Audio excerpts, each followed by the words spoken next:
Today, we're going over my favorite excuse. And you know, love, I'm going to hold your hand when I say this. I don't have time to work on my brand. Now, you know that's not true. So we're going to fix it. Let's get into it. Hey there, everybody. It's Jameela Adams, your internet bestie, your business partner, and the person who will not give you the BS lines.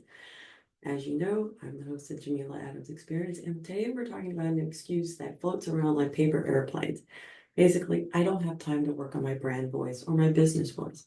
So we're going to talk about the 5 strategies on how to do that. So I'm going to give you an example. I hear this from clients from time to time. It says, and they say either I want to update my website or I want to do more social media posting, but I just don't have the time. Well, here's the thing. You have the time. We just need to prioritize it and put things in motion. I know everybody has things to do, their family, their friends, their dog, but we really need to work on our business and how to cultivate and curate our business voice. So, like I said, we're going to give you 5 strategies on how to do that. So, number 1, we're going to do what is called CEO time. And basically, it's like setting your time like a client. You are the client because you got to take care of things, and you are the voice and the vision of your brand. So when I say set CEO time, that is like setting an hour a day to focus on you, your creativeness, whatever it needs to be done as far as creating a blog post or even writing your podcast episode, things like that. Something that is focused on you and what your creative juices need to be put into, hence your voice. Now, when people try to step in on that time, you say, no, I'm busy. And you don't have to give a reason why. You just say, hey, look, I've already got something scheduled at that time. And that is your time to focus on you. Like I said, CEO time. So the other thing I want you to consider doing is repurposing what you already have. Here's the thing. You have content out there and you're not going to need to reinvent the wheel every time. So think of something that you've already posted. You kind of have to reword it to make it more of the times. The thing is, you want to make something evergreen, but we'll talk about that in another episode. But the whole point is take what you already have as content. It could be an email. It could be a conversation you have with a client. It can be something that you have said previously that will basically talk about what you do, how you do it. And so that way you have evergreen content. So just repurpose what you already have. And that way you don't have to reinvent the wheel.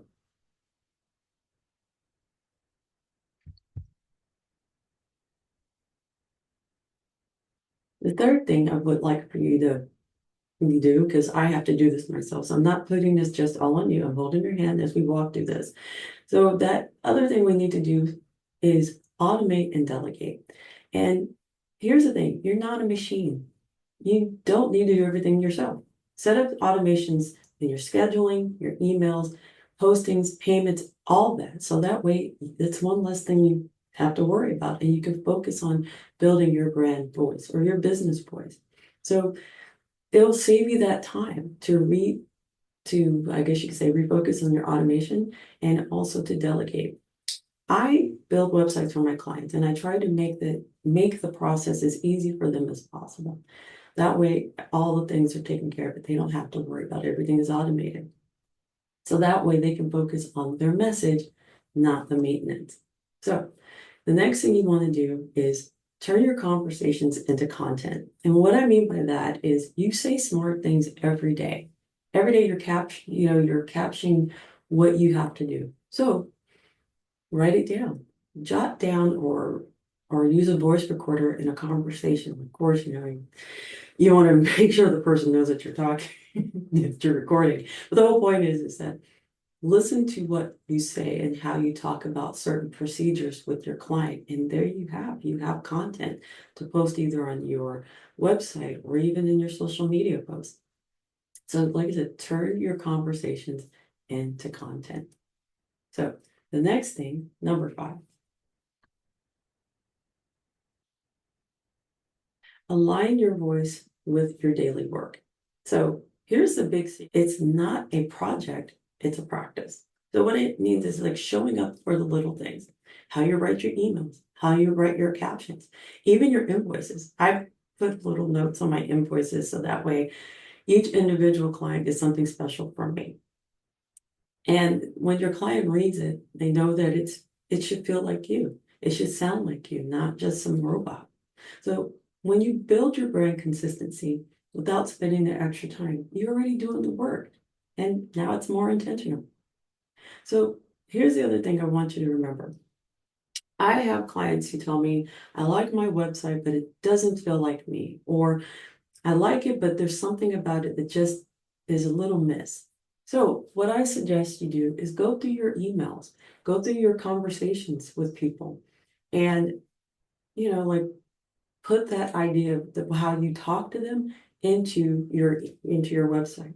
So that way it sounds like you, it sounds genuine, and it goes across all of your platforms. I know I've talked about this process or this subject before. I'll leave that in the show notes, but it's something that we have to reiterate as entrepreneurs and small business owners.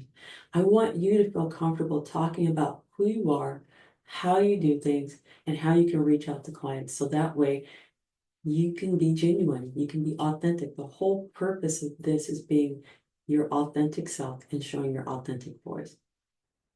So that's the goal, to be authentic and to be consistent across all platforms.